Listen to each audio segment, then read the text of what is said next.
The wind howled through the canyons like a beast grieving its dead.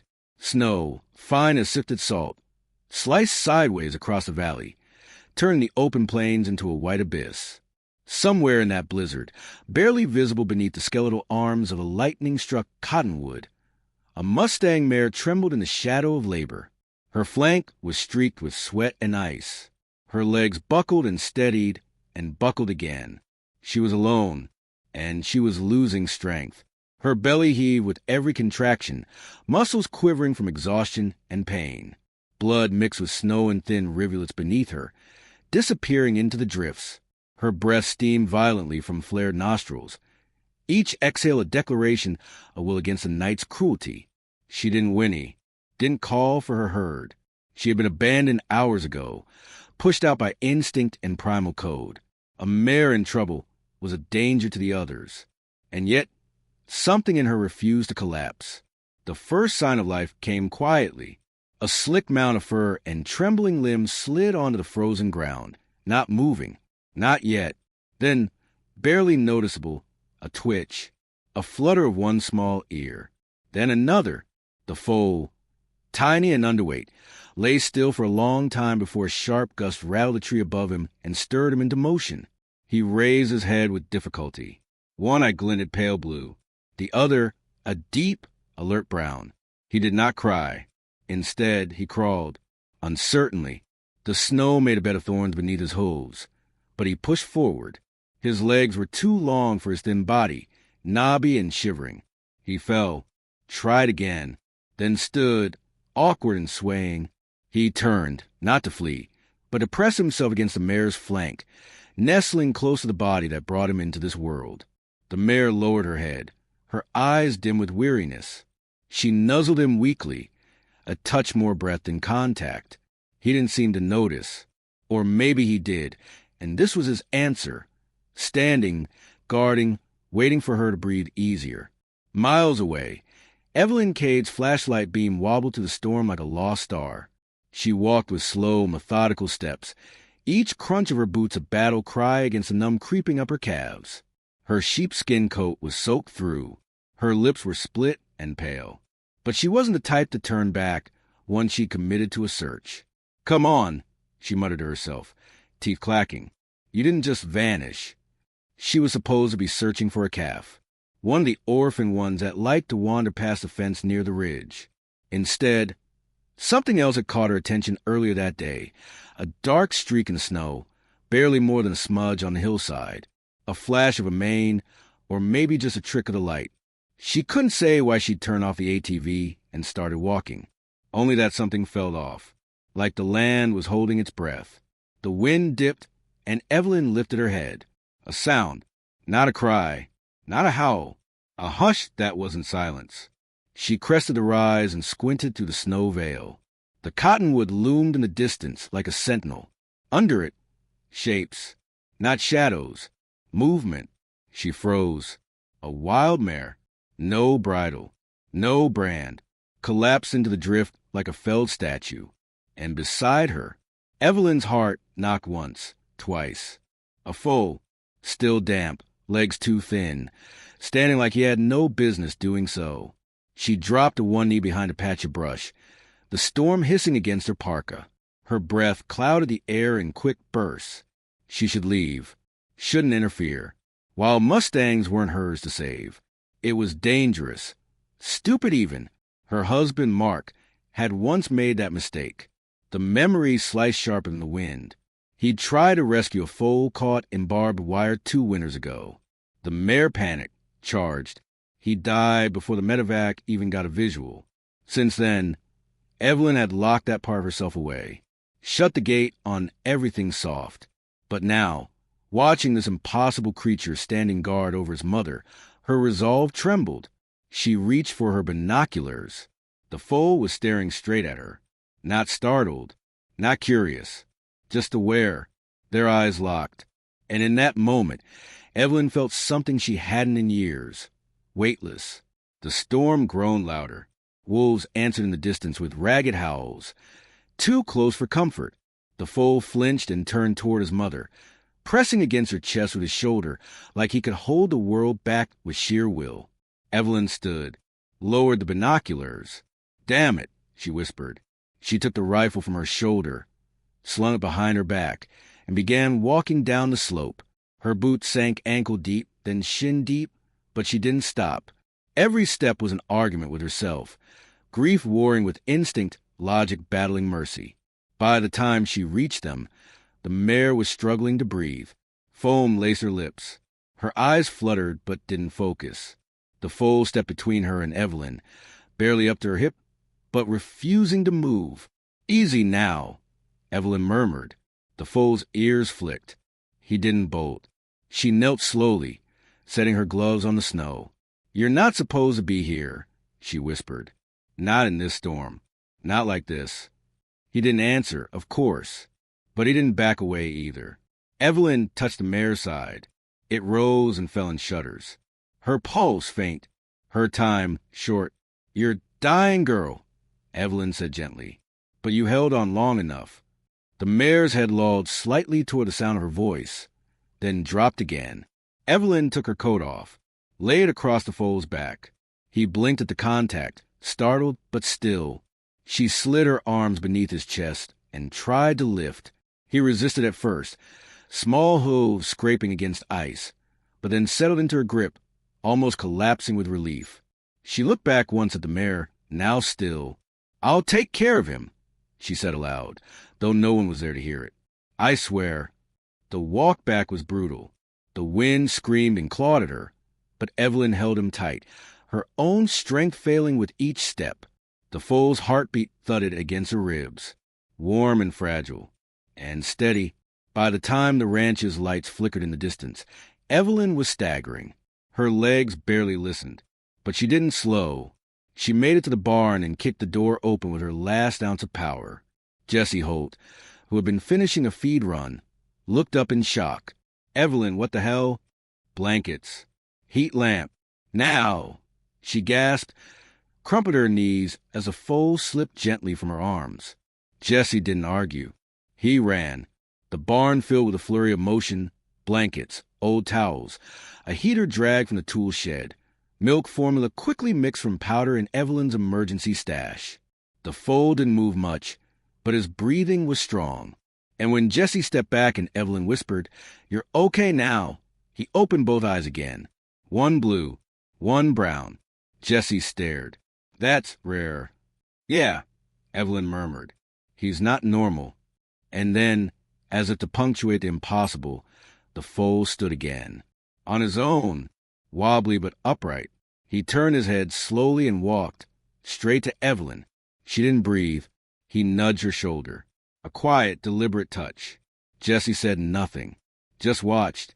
And Evelyn, she broke. Just a little. Not into tears. Not into words.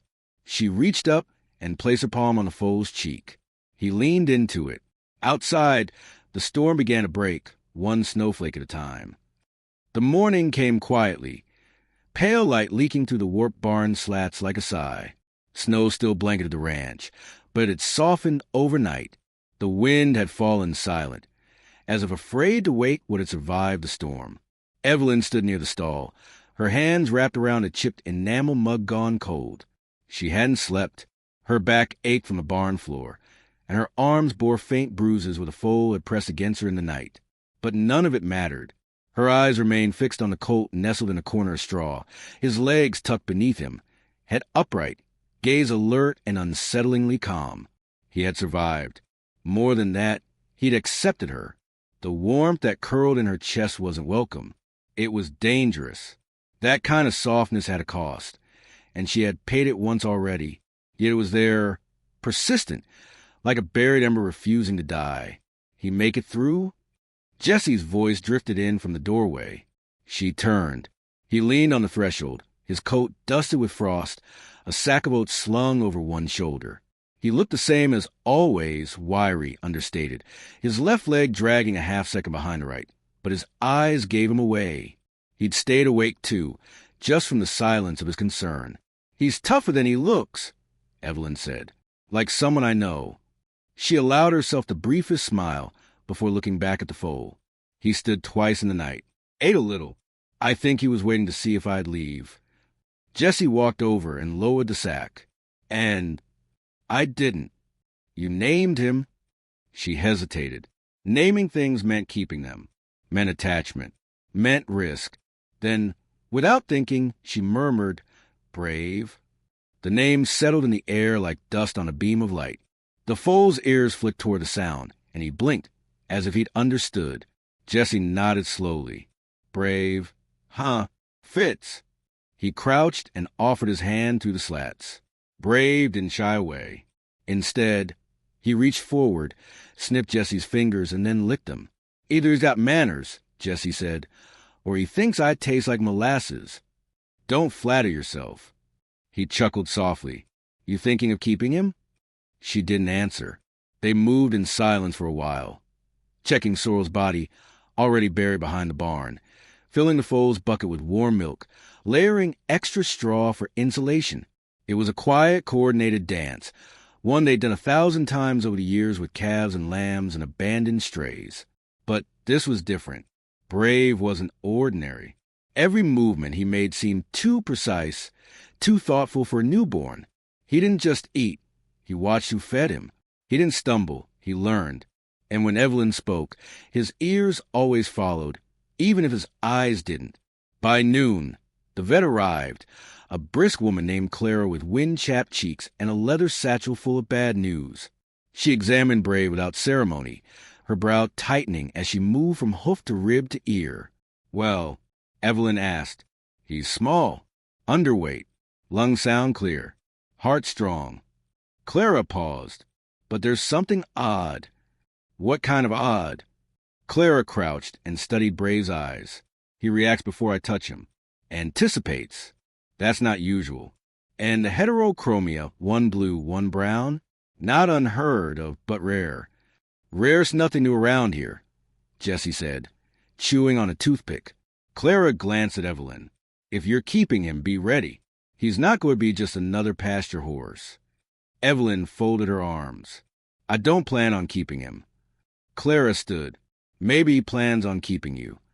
That earned a quiet look from Jessie, but Evelyn turned away, muttering, Thanks for the exam. When the vet left, Evelyn walked out to the paddock, arms stiff at her sides, trying to ground herself in routine. Feed bins, fence lines, salt blocks. But nothing felt routine anymore. Later that evening, she returned to barn with a flake of alfalfa and a stubborn storm in her chest. She found Brave standing, not pacing, not trembling, but simply standing, as if he'd been waiting for her. You're just a baby, she whispered, approaching slowly. You don't even know what you've lost. She meant the mare, his mother, but as she knelt beside him, Brave stepped forward, gently bumping her shoulder with his muzzle. It wasn't need. It wasn't curiosity. It was acknowledgement. A quiet, I see you. Evelyn closed her eyes. A flood of memory rose. Mark's laugh echoing in the hayloft, his callous hand tracing circles on her back after a long day. The way he'd spoken to animals like they were old friends, not livestock. How he used to say, every creature's got its own truth. You just gotta listen. She hadn't listened in a long time. A clatter outside broke the moment. She rose sharply, heart-thudding, and opened the barn door to see Jessie tossing hay into the truck bed. You still trying to fix the world one bale at a time? She asked. Better than sitting around watching it break. He climbed into the driver's seat, but didn't start the engine. You ever think maybe Brave showed up for a reason? That's not how the world works, Jessie. Used to be. She stared at him, eyes tight. Used to be, I had someone who believed in that kind of thing. You still do. Their eyes met. Then he looked away, the engine coughing to life. Evelyn turned back to the barn. That night, she slept in the stall with Brave. Not out of necessity, but choice. His body warmed the space beside hers, and in the dark, she let herself whisper stories she hadn't told anyone in years. About the sanctuary Mark had dreamed of, about the pasture they never built, about the foal they'd almost adopted from a Bureau roundup. Years ago, before the fire, before the loss, Brave listened, still and breathing slow. Not asleep, just present. Sometime before dawn, Evelyn woke with a start. The barn door was open. The cold bit instantly, searing her lungs as she sat upright. The stall gate was ajar. Brave was gone. She scrambled to her feet, nearly tripping in the straw. "Brave!" she shouted, her voice cracking. She grabbed a lantern and bolted into the night, bare hands burning against the cold iron latch. Outside, the wind had returned, not with fury but with teeth. She scanned the snow. Tiny hoof prints, faint, leading east, toward the river. "No," she whispered. "Not there." She ran. Each breath hurt. Her boots slipped on the frozen grass. Trees blurred past. Memories screamed louder than the wind. Mark had died near that river, years ago, drawn by a wild Mustang tangled in wire. He hadn't made it back. When she reached the bank, she froze. Brave stood at the edge of the water, still, facing the trees across the current. Evelyn's breath hitched. He wasn't crying. He wasn't lost. He was waiting. She stepped forward slowly. "What are you doing here?" Brave turned his head, just slightly. Then, with careful steps, he walked to a tree at the river's bend, one Evelyn hadn't looked at in years. At its base, partly covered in snow, lay a smooth, flat stone. She knew it instantly. She'd placed it there the day after Mark's funeral, marking the spot where he used to sit and sketch the wild horses. Brave stopped at the stone, touched it with his nose, then looked at her. Evelyn fell to her knees. The sob hit her chest before it reached her throat. She let it come, let it wrench her sideways, let it tear through the numbness that had hardened her for too long. She didn't know how long she stayed there, weeping into the snow. But when she looked up, Brave had returned to her side. He didn't make a sound. He didn't need to. She wrapped her arms around his neck, trembling. "You found him," she whispered. "You brought me back to him." Brave pressed closer. In the stillness, a promise formed, not in words, but in breath, in presence, in the simple miracle of surviving things you're not supposed to. She rose slowly, one hand resting on Brave's back. Together, they walked toward home. The days after the river unfolded like a quiet undoing. Something in Evelyn had cracked open beneath the weight of snow and memory, and in its place, a strange warmth had taken root. Not joy, not yet, but something close to surrender. Brave never strayed again. He followed her from stall to paddock, a silent shadow with eyes like fractured sky, one storm gray, one dust blue. When she worked, he watched. When she paused, he stood close enough for her to hear him breathe. He responded not to whistles or commands, but to her voice alone. Her voice and something else, something beneath it, like he could sense the shape of her mood before she ever spoke. "You've got him spoiled," Jessie muttered one morning as Brave trailed Evelyn into the feed room. "He's not spoiled," she replied, tossing a flake of hay into the bin. "He's attentive. Same thing when it comes to horses. He's not a horse." Jessie raised an eyebrow. "He's different." He didn't argue, just watched Brave curl his lips around the edge of her coat, tugging gently as if to say, "Don't go too far." Evelyn brushed him off with a chuckle. "Not today, kid." The laughter came easier now. Still brittle, still soft. But it lived. By the third week, Brave had grown stronger. His ribs were less pronounced, and his coat had taken on a healthy sheen. But he remained small, compact, more wiry than bulky.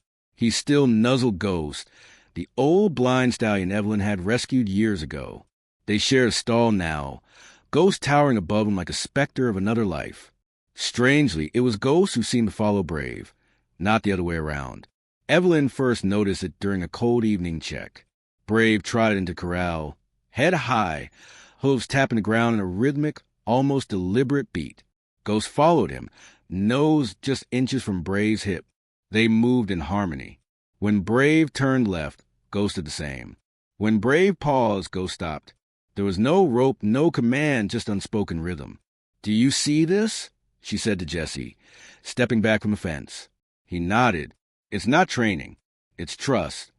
It's more than that. It's like he sees for him." Jessie leaned on the rail.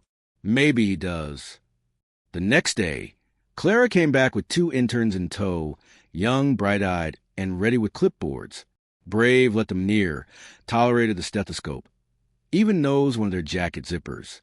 But when Clara brought up something more serious, Evelyn stiffened. "They're asking for a public showing," Clara said. "A benefit event for the Wild Mustang Reserve. They saw the footage I took of Brave and Ghost walking together. Want to highlight it." Evelyn folded her arms. "He's not a trick pony. No one's saying that. But it's a chance to raise real money for the horses for your ranch. You're still in the red, Evie. Deep." Jesse stepped forward. "You think he's ready?" Clara shrugged. "Only one way to find out." That night, Evelyn walked the pasture in silence. Brave stayed close, trailing her side, occasionally bumping her hand with his head. The moon glowed off his coat, painting him in silver. "You sure about this?" she murmured. Brave didn't answer, but he walked ahead a few paces, turned, and looked at her, really looked, as if saying, "I was born for something more." "You know it," she sighed. "Then let's see what you've got." Training didn't look like training. There were no bridles, no round pens, no whips or force repetitions. Just time, just voice, just presence. Evelyn started with patterns, walking in circles around him, calling his name, stopping and waiting to see if he followed. He did. Always. Not like a dog, not like a tamed animal, but with a sense of purpose. Like he wasn't learning what to do. He was remembering what he already knew. Jesse built a wooden bridge from old barn planks. Brave crossed it on the first try. They added color flags. Brave didn't spook. A fluttering tarp? He stepped onto it. Even the sound of applause, piped in from Jesse's phone, didn't faze him. He just turned his head toward it, ears twitching, then returned to Evelyn's voice. The interns returned and documented everything, wide-eyed and whispering theories about rare instincts and impossible intelligence. But Evelyn didn't need theories. She knew this wasn't a fluke. Brave was built for something beyond survival, beyond fences. He was born to lead. The day of the benefit arrived with no fanfare, just frost on the windshield and an anxious flutter in Evelyn's chest. They loaded Brave into the trailer with minimal fuss. Ghost came too, his blindness more stable now, his gait stronger under Brave's guidance. Evelyn rode in the back beside them, one hand resting on the wall, the other near Brave's neck. "You all right?" Jesse asked from the driver's seat. She nodded, just hoping. The arena was already half full when they arrived. Banners flapped gently in the breeze. Families bundled in flannel stood behind ropes. Children leaned over railings. Somewhere, a camera crew adjusted lenses. Evelyn didn't like it. Too many eyes. Too much pressure. Brave was still a foal, still learning the rules of the world. If he stumbled, if he spooked. But when they opened the trailer, Brave stepped down with the calm of a seasoned horse. Ghost followed, guided by a nudge from Brave's shoulder. The crowd fell quiet. Evelyn led them into the ring, then paused at the center. "This isn't performance," she said aloud, microphone in hand, voice even. "It's a moment." She stepped back, and Brave moved. He walked a slow arc around the ring, Ghost following behind him in perfect sync. Then Brave stopped. Ghost stopped. Brave turned. Ghost turned. A dance without music, built from trust and bond and something unseen. The crowd didn't cheer. Not at first. They just stared, some with mouths slightly open, some with eyes wet. Then a child near the front whispered, "He's helping the big horse." And that was all it took. Applause broke like a wave. Evelyn's hands trembled. Jesse grinned. Cameras flashed. Reporters scribbled. Donations came in through tablets and phones. Before they'd even left the arena, Evelyn had 5 interview requests and a state senator asking to visit the ranch. But all she saw, truly saw, was Brave nuzzling Ghost at the edge of the ring, calm as ever, as if nothing unusual had happened at all. Later that night, back at the ranch, Evelyn stood by the stall and watched Brave curl beside Ghost in the straw. The barn lights hummed. Jesse leaned on the doorway, a quiet shape against the amber glow. "You thinking what I'm thinking?" he asked. "That I never expected this? No, that maybe this wasn't about saving him." She looked at Brave, then back at Jesse. "Maybe," she said softly. "He came to save me." A silence settled, heavy but warm. Then Jesse tilted his head. "There's talk of turning this into a traveling series, showcasing Mustangs and their trainers, fundraisers, public outreach. You think you'd do it?" "I don't know." She exhaled. "It's not what Mark and I planned, but maybe it's what this ranch needs, what these horses need. Brave will do it. He's already doing more than I ever could." Jesse straightened, stepping closer. "So are you." She turned toward him, eyes softening. "You stayed. Wasn't going to let you walk this one alone." They stood in the golden quiet, the scent of hay and horse and dust wrapping around them like memory. Outside, the night deepened, but in the stall, Brave stirred, then stood. He walked to Evelyn again, and when she touched his face, he leaned in as if to say, "It's not over yet." The sunrise broke over Cade Ranch in long, golden sheets, casting fire across the frostbitten pasture. Brave stood at the top of the hill just beyond the barn, his head raised, nostrils flared, the wind catching his mane like a flag. Below him, ghosts grazed slowly, blindly, but never far. The other Mustangs lingered at the edges of the field, drawn to the foal they somehow knew wasn't ordinary. Evelyn watched from the fence, hands wrapped tight around a steaming mug of coffee, her breath blooming in front of her. She hadn't spoken yet, didn't need to. Jesse stood beside her, arms folded, eyes following Brave with the same quiet awe that never seemed to fade. "He's changed everything," Jesse said finally. Evelyn nodded. "He didn't just survive. He's made this place. Wake up. He's made you wake up." She didn't argue. Since the benefit, life at the ranch had shifted. Donations poured in from every direction.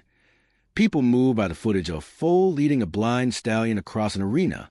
Land leases that had dried up were suddenly renewed. Volunteers showed up, some with resumes, some with shovels. All of them wanted to be part of whatever was happening on that hill. Evelyn had always believed grief was the last thing a heart could hold before it broke completely. But now, as Brave trotted down the slope toward her, she understood something else. Sometimes, healing doesn't arrive loud or dramatic. Sometimes, it walks on quiet hooves and meets you where you thought you were alone. She set her mug down as Brave reached the gate. He bumped his head against the latch like he always did when he wanted her to follow. She unlatched it, and he stepped back just enough to let her through, then turned and began walking. Not fast, not aimless, intentional. "Where are we going?" she asked, falling in beside him. He led her past the sow corral, through a patch of thin trees, and toward the old shed that hadn't been opened since Mark's death. The sanctuary plans, the fencing rolls, the signs with Cade Wild half-painted. It was all in there, tucked away under dust and silence. Brave stopped in front of the door. Evelyn froze. She hadn't come here in years. Couldn't even bring herself to look at the latch without feeling the weight of everything they never built. But Brave didn't move. She stepped forward slowly, reached for the handle, and pulled. The door creaked open, reluctant but not locked. Light spilled into the room, catching on stacked blueprints, curled-up renderings, and the rusted frame of a dismantled trailer cage. She stepped inside. Brave didn't follow, just waited outside, head low, eyes watching. The scent of sawdust and regret filled her nose. She moved to the old drafting table where Mark had sketched out the holding paddocks, the observation deck, even a tiny visitor center. His notes were still there, the corners yellowed, ink faded, but his handwriting unmistakable. Evelyn ran her fingers over the drawings. "I wasn't ready," she whispered. "I couldn't do it alone." Behind her, Brave whinnied softly. Not loud, not urgent, but encouraging. She turned to him, and for the first time since the river, tears rose without pain. This wasn't grief. It was release. "I think, maybe, I'm not alone anymore." The next few weeks blurred in motion. With Jesse's help and the help of new volunteers, the old shed was cleaned out. Plans were pinned up again, this time on fresh boards. Materials arrived by the truckload. Fencing posts, lumber, feed bins. Evelyn wrote letters to former contacts, sponsors, Old friends of Mark's who had stopped calling after the funeral. Now they wrote back. The ranch was transforming. The horses noticed too. The once restless Mustangs began settling into patterns. Ghost, no longer pacing in circles, would now follow Brave to the pasture, even wait when a younger colt paused to sniff a thistle or chase a rabbit. And Brave grew. He was still small for his age, but his muscle had filled in. His steps had become confident, almost choreographed. And more than that, he seemed to recognize pain. One afternoon, Evelyn found him standing beside an older mare who hadn't eaten in 2 days, his head draped across her back as if to say, "I'm here." That night, the mare began eating again. Word spread.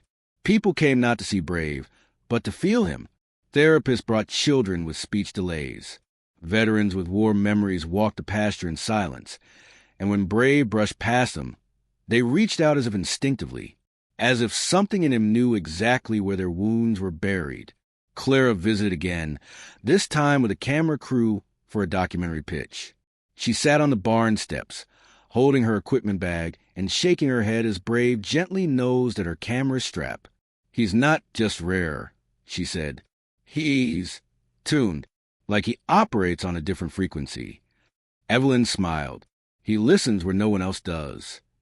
That night, Evelyn sat by the paddock under the stars, Jessie beside her, both watching Brave do laps around the field with 2 of the younger colts. They chase him like siblings, play nipping and bucking. Brave, always gentle, outran them just enough to tease, then circled back. "I think we should open in spring," Evelyn said quietly. Jessie turned to her. "The sanctuary?" Mark wanted March, said it felt like rebirth. She took a slow breath. "Feels right now." He placed a hand over hers, rough and callous but warm. "He'd be proud of you." "No," she said. "He'd be proud of us." Jessie squeezed her hand, and in that moment, the years of silence, of buried dreams and broken mornings, softened into something new. The first official day of the sanctuary came with sun and wildflowers. They held no grand ribbon cutting, no speeches, just an open gate. Families came, the curious, the hopeful, the grieving, and Brave walked among them like a thread stitching the world back together. A girl with a prosthetic leg ran her fingers through his mane. A boy who hadn't spoken in 2 years whispered, "Hello," into his ear. An elderly couple sat by the fence and held hands as Brave stood quietly near, lowering his head so they could touch his cheek. By sunset, Evelyn stood by the gate, watching the last car kick up dust down the long road home. Jessie approached from behind, a clipboard tucked under one arm. 56 visitors. Feels like more. Half already asked to come back. She nodded. "We'll be ready." And then she turned to the pasture. Brave stood at the crest of the hill again, alone but never lonely. He looked back at her, just once. Then he took off, running, not with the clumsiness of a colt, but the command of a leader. Ghost impossibly started to canter behind him, guided by the same rhythm that had led him through darkness for months. The herd followed, one by one. They moved in a great wave of color and motion across the field, hooves drumming against earth, manes flying like banners of freedom. Evelyn's breath caught. It wasn't just a run. It was a declaration that broken things could mend, that silence could sing, that what was lost could return. Not the same, but somehow stronger. She stepped forward, her voice barely above a whisper. "Run, Brave." And he did, into the dusk, into the dream, into everything that waited beyond the gate.